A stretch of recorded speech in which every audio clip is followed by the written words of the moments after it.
তো হ্যালো বন্ধুরা, দেখো আমি রান্নাঘরে চলে এসেছি রান্না করতে। তো আজ তোমাদের সাথে একটু রান্না ভিডিও শেয়ার করব। তো কি রান্না করব চলো তোমাদের দেখাই। তো বন্ধুরা, এই যে আজকে মুরগির ঠ্যাং আর ছাল নিয়ে চলে এসেছি। তো দেখো আমার এই মুরগির ঠ্যাংটা কষানো হচ্ছে। আর যেখানে বাঁধাকপি আর আলু আগে ভালো করে নুন দিয়ে সেদ্ধ করে তুলে রেখেছি। তো এই মুরগির ঠ্যাং আর ছালটা ভালো করে কষানো হয়ে গেলে তো এই যে বাঁধাকপিটা ঢেলে দেবো। আর এর আগেই আমি বেগুনগুলো ভেজে রেখেছি, যেমন তোমাদের দেখালাম। এই যে বাঁধাকপি আর আলু আগে থেকে সেদ্ধ করে রেখেছিলাম, সেটা ছাঁটের মধ্যে দিয়ে ভালো করে কষিয়ে রান্না করে নেবো। তো ওর থেকে একটু ধনেপাতা দিয়ে দিয়েছি। তো দেখো বন্ধুরা, এখানে তরকারিটা খুব ভালোভাবে ফুটে গিয়েছে। তো বন্ধুরা, যারা এর আগে এইভাবে কখনো রান্না করে খাওনি, তো অবশ্যই একবার রান্না করে খেয়ে দেখো।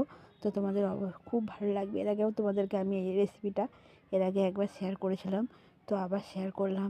তো বন্ধুরা, এমনিতেই কাঠের জালে রান্নার টেস্ট খুবই ভালো হয়। তো আবার এইভাবে তোমরা যারা যারা খাওনি কখনো মুরগির ছাল ঠ্যাং দিয়ে এইভাবে রান্না করে দেখো, অবশ্যই ভালো লাগবে। তো তরকারি হয়ে গিয়েছে, নামিয়ে নিয়েছি।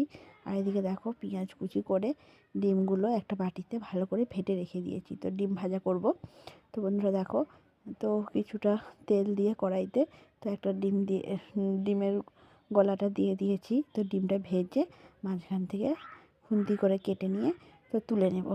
তো বন্ধুরা, একটা ডিম ভাজা হয়ে গিয়েছে। তো আরেকটু তেল দিয়ে আর কিছুটা ডিমটা যেটা রয়েছে বাটিতে সেইটাও ভেজে নেব। তো বন্ধুরা দেখো, দিয়ে দিয়েছি। তো এই ডিমটাও খুব ভালোভাবে আমি উল্টে পাল্টে ভেজে নেব। তো বন্ধুরা দেখো, তো ডিমের গলাটা একটু খুন্তি করে এদিক ওদিক করে চাড়িয়ে নিচ্ছি।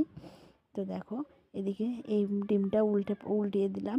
তো এই ডিমটা খুব ভালোভাবে ভাজা হয়ে গেলে খুন্তি করে মাঝখান থেকে কেটে তো তুলে রেখে দেব।